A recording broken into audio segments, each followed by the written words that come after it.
Welcome to Crime, Corruption, and Cocktails, the true crime podcast where we discuss cases that involve corruption and negligence from the people that we are expected to trust. These cases range from the police ignoring protocol to corporations placing people's lives in jeopardy in order to maximize profit. Today, I'm drinking a hard cider to go along with this case, one of my favorite drinks. What about you, Del? I'm drinking a twisted tea.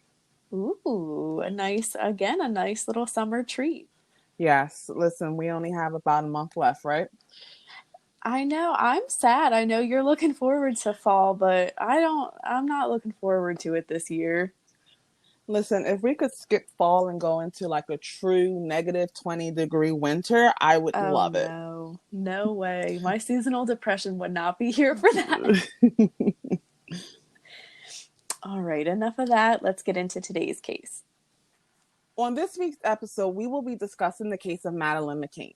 This case caused an international uproar and created a media storm that led to this case becoming a spectacle that would be known as the most heavily reported missing persons case in modern history. We will be providing a brief overview and will focus more on police practices and media attention rather than an in-depth look at evidence and conspiracies. On the evening of May 3rd, 2007, 3-year-old Madeleine McCann went missing while she was with her family on holiday at the Ocean Club in Praia da Luz, Portugal. Her parents, Jerry and Kate McCann, had left her alone in the unlocked holiday apartment with her twin siblings while they dined out with friends at the resort like they had done every other night on their vacation. The holiday apartment was 160 feet from the restaurant and had access to the street surrounding the resort. The McCanns and their friends, who were also leaving their children in the vacation apartments, were dubbed the Tapas 7 by the media. It should be noted the resort offered free on-site childcare. The 7 adults checked in on the children periodically, and at 10 p.m., Kate discovered Madeleine was missing and ran back to the group yelling, "Madeleine's gone. Someone's taken her." From the beginning, many claimed Portuguese police didn't take Madeleine's case seriously. Police were called at 10:15 p.m. but did not arrive at the resort until 11 p.m. They didn't seal off the McCann's apartment and in the process likely lost valuable evidence attached to Maddy's disappearance, which the police have admitted to. Border officials weren't notified until the following day, which means roadblocks weren't put up until several hours after Maddy was reported missing, and Interpol wasn't contacted until 5 days later. Police also failed to properly check the nearby holiday apartments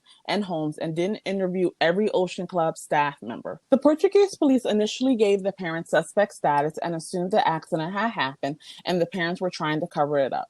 The status was lifted when the Portugal Attorney General archived the case.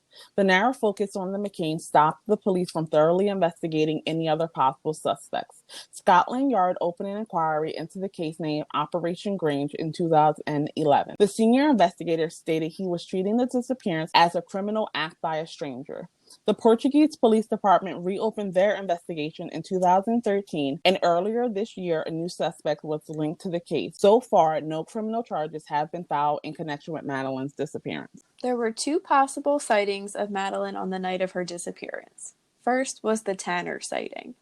Jane Tanner was one of the Tapas 7 and told the police that around 9:15 she had noticed a man carrying a young child not far from Madeleine's bedroom. She described him as white, dark-haired, 5 foot 7 inches tall, of Southern European or Mediterranean appearance, and likely 35 to 40 years old, wearing gold or beige trousers and a dark jacket. She said he did not look like a tourist. Portuguese police accused Tanner of lying about the sighting and didn't take her seriously. Years later, the man in question was determined by Scotland Yard to be a tourist carrying his daughter. I believe this was found out in 2013, and she went missing in 2007, so why did it take this long to clear this man? The other sighting was the Smith sighting, and it proved to be more plausible.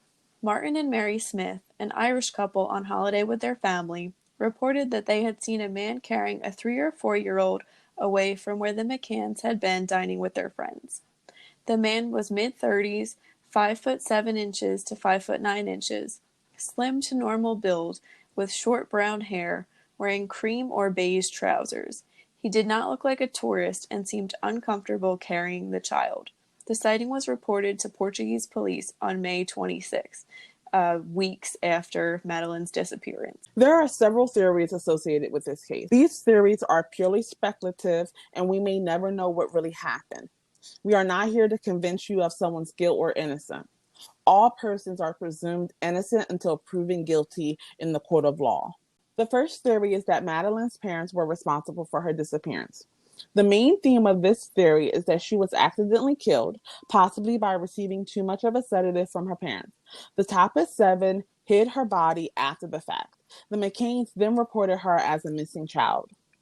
At some point afterwards, despite the full glare of the media falling on them, the McCanns returned to dispose of the body without anyone noticing.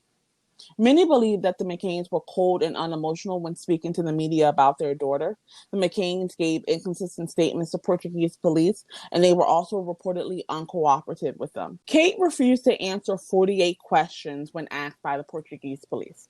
These questions included who contacted the authorities and what is your medical specialty. This hesitation from Kate was connected to the poor job the police did during the initial stages of the investigation, and the assumptions the police had that Kate was involved. So I don't blame her for not being forthcoming with the Portuguese police. The second theory is that Madeleine wandered off from the apartment and either fell off of the cliff, drowned in the ocean, or was hit by a driver that buried her and didn't report the accident. Can you imagine if that's really what happened? Like, after all these years, it was something as simple as that? You know what? I actually can't. And we're going to get into our theories a bit later on, but it just sounds so far-fetched that someone would be involved in a tragic accident like this and not take responsibility. Yeah, yeah. So another theory is that this is a case of robbery gone wrong. The theory alleges that someone broke into the McCann apartment with plans to steal valuables. They were spooked by Madeleine and killed her and disposed of her body elsewhere. There were many nearby burglaries in the months leading to Maddy's disappearance, and strange men had been seen in the area asking for donations for an orphanage that didn't exist in the days prior to Maddy's disappearance. One flaw with this theory is that nothing was stolen from the McCann's apartment. I also don't think there were signs of forced entry. The last theory is that a pedophile kidnapped Madeleine and either had her as captive or killed her.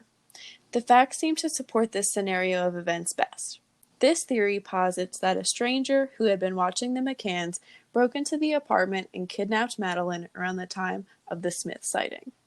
Prior to Madeleine's disappearance, there were 5 sexual assaults involving children of tourists in the area she disappeared from. These assaults all involved a break-in at a holiday apartment. Connected to this theory, it's also believed Madeleine was possibly kidnapped and sold into a sex trafficking ring. In 2008, police were reportedly looking into claims that Madeleine was kidnapped on the orders of a Belgian pedophile ring. It's also been suggested that Madeleine was taken to the Lagos Marina, just 5 miles from Praia de Luz, and placed on a boat to Morocco where she was sold into slavery. As we mentioned before, Madeleine's parents are no longer considered suspects in this case. Robert Murat, a British property developer who lived near the Ocean Club Resort, was an initial suspect. He served as an unofficial interpreter, and many thought his actions were strange, since he often spoke to the media and almost wedged himself into the case. He was seen by many near the McCann's apartment the night of her disappearance, but that can be possibly explained by how close he lived to the resort. His home was searched twice, but no evidence was found. Murat's web designer, Sergei Malinka, was also considered a suspect. It was thought that they possibly worked together to kidnap Maddy, but no evidence was found linking him to Madeleine either. Many police sketches of suspects were released to the public, and many locals and tourists reported seeing a suspicious man in the area leading up to Madeleine's disappearance. This included an ugly, pimply-faced, blonde-haired man who was reportedly seen around the resort and watching the McCann's apartment. The newest and main suspect in this case is a German man by the name of Christian Bruckner. Christian was in Portugal at the time of the disappearance and had a prepaid cell phone that pinged near the Ocean Club Resort. He is currently in jail on separate drug dealing charges, and in 2019 was charged with raping a 72-year-old woman in Praia da Luz, Portugal. This case has so many twists and turns. But Jenny, what do you think happened? Dell, I'm really not sure what happened. There's so many twists and turns, like you said, and the more you research, the more, it looks like one person, one theory over another. But I do feel that Madeleine was kidnapped and sold into some type of human trafficking ring. Maddy would have been valuable to traffickers for her age and appearance. There were many witnesses claiming to see a strange man in the area around the resort, and it seemed like he was kind of scoping out the family's apartment in particular. And honestly, I wouldn't be surprised if a hotel employee was somehow connected to a potential human trafficking ring and acting as a scout. I mean, it would be pretty smart on their end to have someone on the inside working.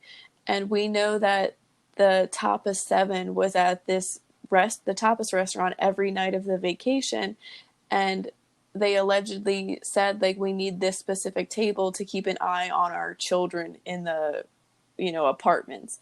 So if someone had that information, you can pass that along to other people in the human trafficking ring, and you kind of have a perfect case. And if human trafficking isn't what happened, I do think a sex offender was involved and that they likely killed her. And I want to hear more about Christian Bruckner too. I really hope he isn't just some kind of like scapegoat after all these years, but I guess only time will tell.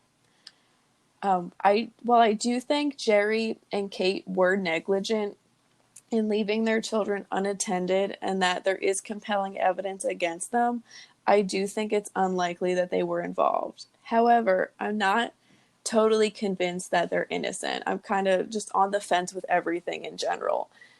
One of the reasons why I don't think it's Kate and Jerry is because they struggled to have children and conceived Maddy through IVF and even called her a miracle baby, and they were so excited to have a family. I know a lot of people want to say that maybe they overdosed her accidentally with sedatives, but they were both doctors, and they would likely know how much medication to administer even to a child. And that's only if reports of them giving their children sedatives were true. This is kind of all alleged.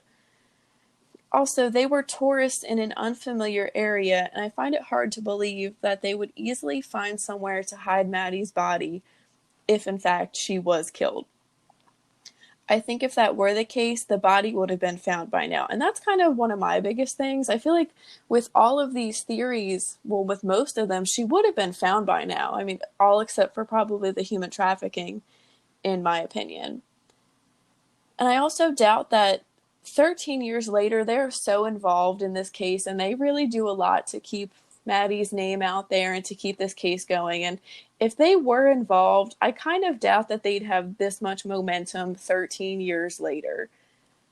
And I'm not sure if any of the Tapas 7 had a rental car to move her body, or if any of them had previously traveled to Praia de Luz before and were familiar with the area. I know one of the theories is that the Tapas 7, the friends helped Jerry and Kate cover up for this crime, but if they weren't familiar with the area, again, they're all tourists, how would they know where to go?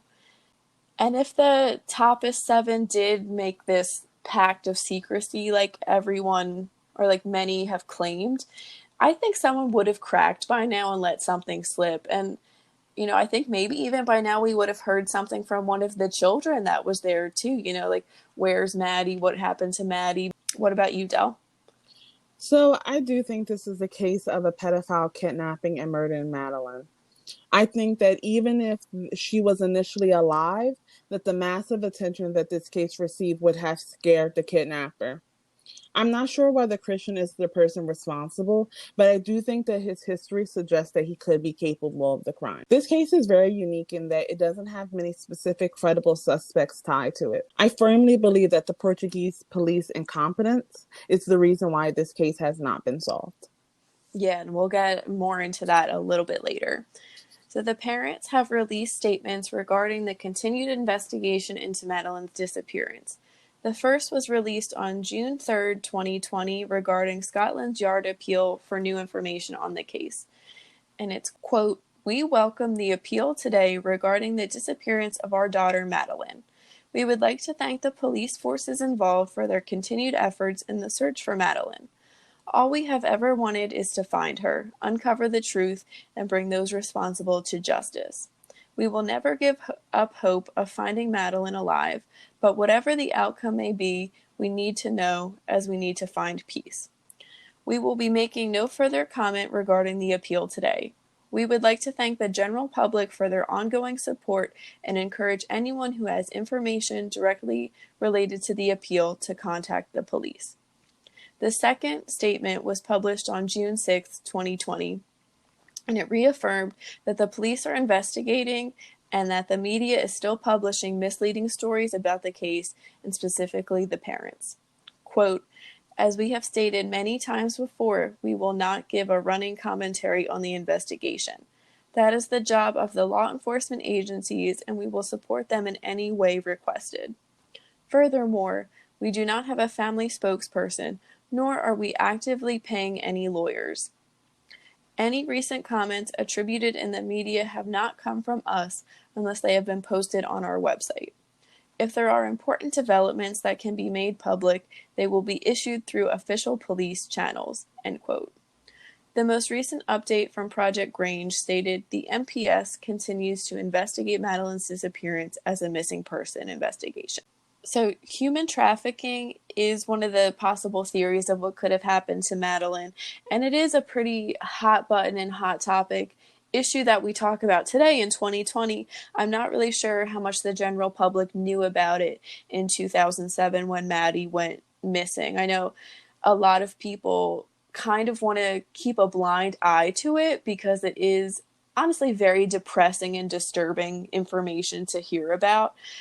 Human trafficking has been on the rise. It rose from 2018 to 2019 in Portugal specifically, and there's actually more cases of labor trafficking than sex trafficking in Portugal, again specifically. But we do know that human trafficking is a global issue. It's all over the world. Every continent for sure has something going on. So we do know that human trafficking has likely happened in Portugal before Madeleine, was on vacation there. And we know this partially from the Rui Pedro case. Rui was a boy that went missing in 1998 from Lusada, Portugal. He was 11 years old, and he was believed to have been taken into a child porn and pedophile ring. And I'm sure some of you are familiar with the Wonderland Club. It, again, was a child porn ring that was, disrupted or taken down through Operation Cathedral. And this Wonderland Club was a worldwide group of pedophiles that would share child pornography. And there were photos believed to be Rui Pedro, and his mother, I think, pretty much confirmed that he was in these photos. So there is a possible connection to past human trafficking, sex trafficking of a child specifically. Another thing with this case is the sensationalization through the media. This case became a media circus, and it has so many twists and turns, and actually ended with lawsuits, several of them. Yeah, so Robert Murat, one of the very first suspects, actually sued 10 British newspapers, tabloid magazines, I guess, for libel, and he won £600,000. He claimed that their accusations destroyed his family and his reputation, and I would agree. The British tabloids are notorious for being, I would say, vile, honestly, very toxic, very accusatory, pretty much the definition of sensational media, just anything to get headlines. And of course, Madeleine was a British child. She went missing in another country. So there's a level of that. I mean, she's British. She's one of their own. I'm sure they felt very connected to her, and maybe it started off as good intentions about, okay, let's get her name out there. We'll get her face out there because this is an international case. But it turned into something very, I would say, sinister. Robert Murat wasn't the only one who had his reputation destroyed. I think Kate and Jerry McCann also faced a lot of scrutiny and backlash from the sensational media as well as the public. Yeah, so the editor of the Daily Express had became obsessed with the couple. They ran headlines that included that Madeleine had been killed by sleeping pills, find body, or McCann's will escape. McCann's or a friend must be to blame. The Daily Star, which is a part of the Express group of papers, ran a story with the headline "Maddy sold by hard up parents." This is ridiculous. There's really not much evidence for most of these things. No, and luckily they were held to account. So the Daily Express and the Daily Star, they both had to publish a front page apology in 2008 and donate £550,000 to the Madeleine Fund. The Tapestry 7, which also was a part of a big media circus and accusatory claims, they were awarded £375,000. They also received an apology from the Daily Express. It really goes to show how the media, how much powerful the media is, and how the narrative that they want to push really becomes accepted by the public. At first, everyone was on the McCann side. Everyone in Pride to Lose. It was a town of 1,000 people, a lot of former British citizens. They were all there trying to help the McCanns, helping look for Maddy. And, by the end of this, they were sick of them being there, honestly. It was so much attention for this one child, and many people felt, why is she getting so much attention? Kids go missing all the time and they're never found, and which is so sad. And I understand a little of where these people are coming from, but I think it's a very selfish way to think too. Like, you're just annoyed that you're hearing this all the time and that it's overtaken your home. Well, these parents have a missing child. And regardless of whether you want to think, they killed their daughter or not, which I guess is part of why people were so annoyed, because that's what they thought, that's what the media was kind of telling them. We don't know what happened. There's not evidence to prove it one way or another. And they don't have their child, and we're getting annoyed with them. It's not right. And I think that leads us to one of the reasons why this case hasn't been solved. And that's the faulty forensic science and the faulty police work that was done in this case. So, as we talked about earlier, neither Border nor Marine Police were given descriptions of Madeleine for hours, and officers did not make house-to-house searches.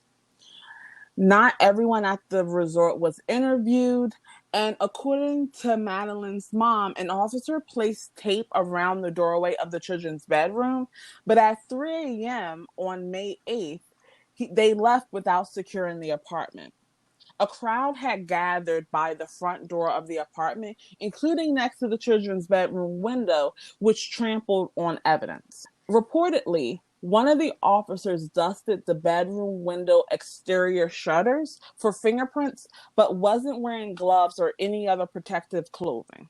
It's just basic stuff you would think police would know to do. I will say, I have heard that the Portuguese police didn't really have that much manpower. I have heard that Portugal was a very safe country at this time, but I mean, as we said before, there were child sexual assaults happening and break-ins, so they were used to doing some type of footwork.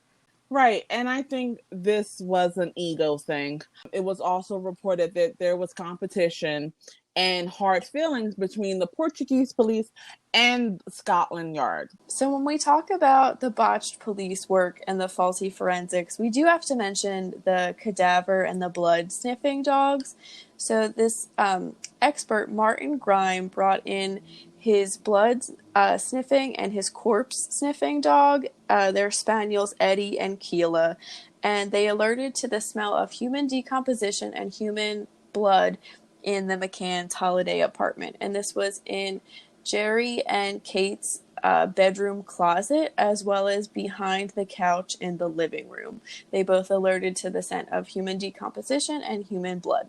They also alerted to the scent of both of these in the McCann's rental car, which was rented weeks, I believe it was 21 days after Maddy's disappearance. And they also alerted to the smell of human decomposition on some of Kate's clothing, as well as Maddy's stuffed animal Cuddle Cat. And the McCanns didn't really have explanations for this, which I do think is suspicious and strange. I think Kate actually said that the reason why there was human decomposition on her clothing was because of her job as a doctor. But she wasn't, I don't think she was working with corpses. She was a general practitioner. And why would she be wearing vacation clothes at work? It's just a little odd. But it should be noted that the handler, Martin Grime, did say that the dogs are accurate, but this evidence needs to be used in corroboration with some more evidence. You can't just use this as, the end-all be-all that these people committed a crime. So the DNA that was found in some of these searches was sent to a British firm called the Forensic Science Services for DNA profiling, and they used a controversial technique known as low copy number, which is controversial because it's vulnerable to contamination and misinterpretation. And it's used, I guess, when there's only few cells that are available. So you're really, you have a small amount of DNA and you're really hoping to find something. And the DNA came back, it contained 15 out of 19 of Madeleine's DNA components, and that result was too complex for meaningful interpretation. But the Portuguese police, they kind of spun it in their own way. They kind of made their own media spectacle out of this, saying that they had some big information and that they were going to be making an arrest based off of this. However, some people think it could have been translated poorly, and that's why they really thought the police thought they had more than they really did. In addition to the faulty forensics, you also had a power struggle with the investigations, with the Portuguese police feeling they were being condescended to, and they felt like the British were acting as a colonial power. Yeah, I can kind of see why they would maybe think that, because they have these outsiders coming in, and these countries were doing things completely different. Where was Madeleine from? Leicester? Leicester. I'm sorry if we have any English listeners and we're not saying this right. But she was from Leicester, and they actually sent a few officers from her hometown over to assist the Portuguese police with this case. And some people believe that was a bad idea. So I think when it comes to having the British investigators go over to Portugal, I think that was a very important step because police had messed up so much that I think that they needed the help of additional investigators, especially ones that were more familiar with the family and the culture of the family. Yeah, I think that's a really great point, kind of knowing the culture of the family, because as I said, the police in the UK versus Portugal do things differently, and that's not necessarily a bad thing, but I don't think the McCanns really thought that their case would be handled the way it should have. Not to say that's a cultural difference, because, I mean, if the police in England are making mistakes too, we know that we're going to report on English cases and we're going to point that out. No police department is perfect. But the Portuguese police definitely screwed up in those vital few hours. I mean, they got to the apartment like 45 minutes to like an hour and a half after the initial call. I mean, that right there, you're either not taking it seriously or something's going on. I don't really think it was because they were so busy. I haven't seen any reports of that. I think it was not smart of them to close off the borders in Europe. Countries are so close together. You can travel, you can start in one country, and hours later, you've driven through two more. It's a really, unique to that continent, and it is something to be considered, especially because she went missing in a country that wasn't her home country. And the fact that they didn't close off the scene. I mean, come on. This has happened in so many cases. I know we talked about this with JonBenet Ramsey. I know it's not going to be the last time we talk about something like this. I know that the police, at first were just looking for a girl that was missing, and they thought that she had just wandered off. But it was quickly realized by everyone that that wasn't the case, and the police didn't act accordingly. I think that it should be standard practice for the police to treat any case of a missing child as the utmost something negative could have happened and you need to collect evidence later type of situation, because you never know what you're doing at the time could be negatively affecting a later investigation. And it's one thing if evidence is being destroyed because you're, for example, saving a life. Yeah, and I have heard that everything was kind of haphazard and there was no order on the Portuguese police's end, and the UK police that were involved really weren't used to this. Again, maybe it could have been manpower. This was the Praia de Luz area only had 1,000 residents. That's not too much. I'm not sure how Leicester, Leicestershire, what the population for that town and area was, but it's something to be considered. If you have any information about what happened to Madeleine McCann or her whereabouts, you can contact the Operation Grange Incident Room at 0207 321 9251 or operation.grange at met.police.uk. You can also visit findmadeleine.com to learn more about this case. That wraps up this week's case. Let us know what you think happened to Madeleine McCann. Thank you for listening. Make sure you click the subscribe button.